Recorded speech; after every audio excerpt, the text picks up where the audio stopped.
Hello. This is the first time that I'm getting in touch with you all to clarify something, and I think this will be the first time that I'll be thinking twice before I speak my heart, because I'm anxious that my words might be misinterpreted. So forgive me if I take a while longer than usual to communicate my thoughts. And I'd like to do this in English.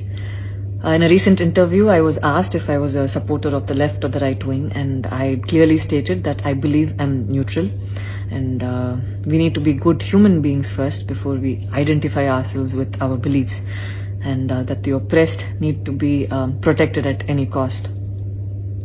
So further into the interview, I went on to elaborate on how I look at things, and I had quoted two references which had a huge impact on me, and which left me traumatized for days.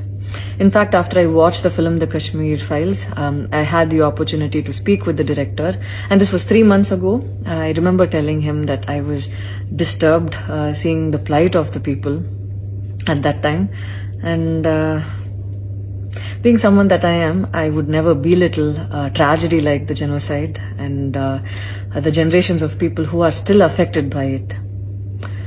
Having said that, I can never come to terms with the mob lynching incident that had taken place during our COVID times, because I remember seeing that video and being shaken for days.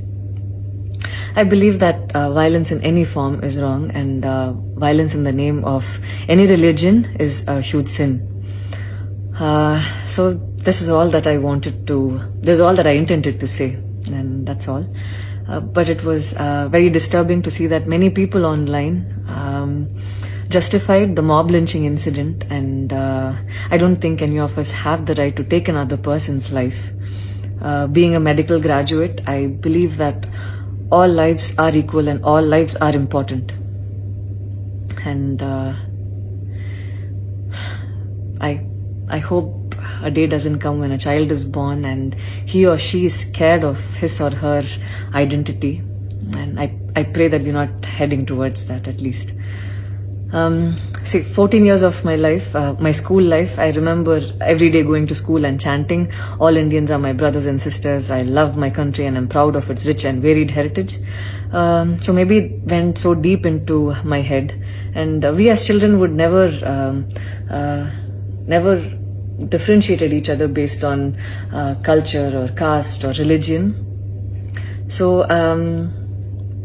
anytime I speak, it comes from a very neutral ground, and I was very surprised to see that whatever I had spoken was taken in a completely different way. And it was also very upsetting to see that a lot of prominent personalities and websites had carried a snippet from the previous interview that I had given, even without seeing the complete interview or the genuinity behind what was said. I would like to take this opportunity to thank the people who stood by me the last few days, because I remember feeling so alone and conflicted, wondering what I did wrong, and it was heartwarming to see that a lot of people raised their voice in support of me, and I felt like they knew me for who I am. So thank you so much for making me feel like I wasn't alone. So I wish you all happiness, peace and love. Thank you so much. ఈ video మీకు నచ్చినట్లయితే ఈ వీడియోని like చేయటం, comment చేయటం, share చేయటం మర్చిపోకండి. And అలానే మా ఛానల్ని తప్పకుండా సబ్స్క్రైబ్ చేసుకోవడంతో పాటు పక్కనే ఉన్న గంట సింబల్ని గట్టిగా కొట్టండి.